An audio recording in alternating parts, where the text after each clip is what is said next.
जेब्ला जोंनि गेजेराव थायो अब्ला खुद्रि सारो दिनै भारतआ मोनसे सुबुंखान्थि नियमजों दैदेनजानाय मोनसे हादोर सुबुंखान्थिनि नियमजों दिनै भारत हादोरा दैदेनजायो बेवहाय सुबुंखान्थिनि नियमजों दिनै खुद्रि सारनो माखासे लामाफोर दङ दिनै जोंनि गेजेराव जेंना दङ एनडिएफबिनि गायसनगिरि आफादगिरिजों लोगोसे गोबां दिनै जोंनि दावहारु लोगोफोरा दिनैसिमबो जोबथेसालियाव दङ दिनै जोंहा गोजोननाय गैया जोबथेसालियाव थानांनायखाय दिनै जोंबो गावखौ बन्दी बायदि मोनबाय थादों जोंखौ जेलाव थानांनाय बायदि जोंबो मोनबाय थादों बेवहाय बिथांमोनखौ जोङो जेलनिफ्राय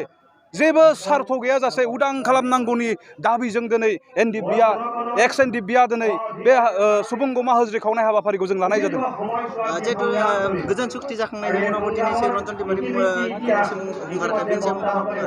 बेखौनोथ' दिनै बिथांखौ दिनै सिगनेटरि हिसाबैब्लाबो जेलाव सोनानै दोनबाय थादों माखासे सिगनेटरिफोरा दिनै बाहेरायाव थानाय उदाङै दङ माखासे सिगनेटरिफोरा दिनै पलिटिकेलि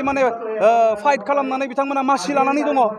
दिनै बिहा गैयामोन नामा अधिकार बिहा दिनै बे मोन्थाइखौ मोननो अधिकार गैयामोन नामा दिनै बेखौ मानो बेबायदि इनायै दोनदों बेखौसो दिनै जोङो नोजोर बोनानै बिथांखौ उदां खालामनांगौ आरो देरसिन बाथ्राया बे बर' जाथिखौ लानानै बिथाङा मोजां मोननाय बर' जाथिखौ लानानै बिथाङा सिमां मोनसे दङ बे सिमांखौ जाहाथे जों बिथाङा रायजो राजानि गेजेराव बर' हारिनि गेजेराव फैनानै मावफुंफैनो हायो बे थांखिखौ नोजोर बोनानै बिथांखौ उदां खालामथारनांगौ होननानै दिनैनि बे सुबुंगमा हाबाफारिखौ जों लानाय जादों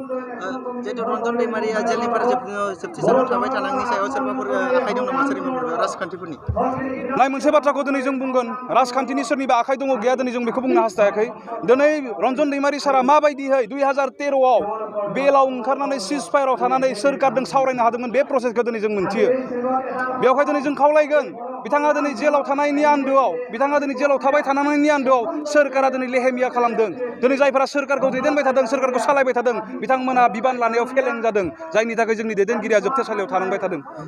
जोंनि जि सोमावसारनाय बियो सुबुंखान्थिनि नियमजों जालांबाय थागोन दिनै जोंनि सोमावसारनायखौ जायफोरा आन्दाज खालामदों नोंथांमोना मिथिगोन जों सिगां एनडिएफ एक्स एनडिएफबि गोनजा मिडियाखौ लानानै गोबां प्रटेस्ट खालामबोबाय नाथाय जेबो खेरायासै बेनिफ्राय थांनाय 15 आगस्टआव जोङो साइलेन्ट प्रटेस्ट लानो नागिरदोंमोन नाथाय एडमिनिस्ट्रेसननिफ्राय एसपिडिसिनिफ्राय रिक्वेस्ट खालामनायखाय बिथांमोननि रिक्वेस्टखौबो जों लाखिबाय बेनिफ्राय बिथांमोननो गोसोखां बिलाइ जों गथायबाय जेब्ला मेम'रेन्डाम गथायखांनायनि उनाव खुनु बे मेम'रेन्डामनि सायाव मोनसे फिथाइ थायनायखौ नुयैखाय दिनै जोङो खुद्रि सारनो आखबार बे सुबुंगमाखौ लादों बिनिफ्राय जुदि जायाब्ला सुबुंखान्थिनि नियमाव दिनै राजा लामा होबथेनाय रेल लामा जिरायथेनाय इभेन बन्द होनायाबो दिनै खुद्रि सारनायनि मोनसे हाबाफारि बेफोरखौ जों लालांबाय थागोन जायागौमानि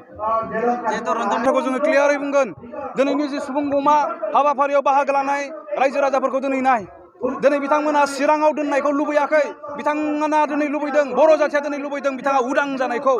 बे दिनै बिथांखौ उदांसो खालामनांगौ बिथांखौ बेयाव दोनलाय बैयाव दोनलाय खालामबाय थानायनिफ्राय दिनै सोरखारा गोजानाव थानांगौ उदां खालाम बर' जाथिया दिनै बिथांखौ उदां जानायखौ लुबैयो नाथाय सोरखाराव थानाय माखासे दैदेनगिरिफोरा बुंबाय थादों बिथाङा कनभिक्ट जानाय आयेनासो बेखौ खालामगोन होननानै नाथाय जोङो मोनसे बाथ्राखौ रायजो राजाफोरनो फोरमायनो हास्थायदों आरो सोरखाराव जायफोरा दङ बिथांमोनखौ बुंनो हास्थायदों थांनाय 27 जानुवारियाव बिटिआर गोरोबथायाव माबायदि लांदोंमोन सोरखारा दिनै लांनो हादोंमोन बेल होनानै दिनै बे बेबस्थाखौ मानो खालामाखै दिनैनि तारिखआव सोरखारनो नांगौ जानाय समाव लांबाय बर' जाथिनो नांगौ जानाय समाव दिनै बेखौ सोनानै दोनबाय बेलाय मा बेवहाय दिनै जों गुरै खावलायगोन हायो दिनै सोरखारा बरननो बेवहाय बिथांखौ जेबो कन्डिसन गैया जासे जेलनिफ्राय बरननांगौ आरो बर' हारिनि गेजेराव लाबोनांगौ होननानै जोङो दाबि दैखांदों आरो खावलायदों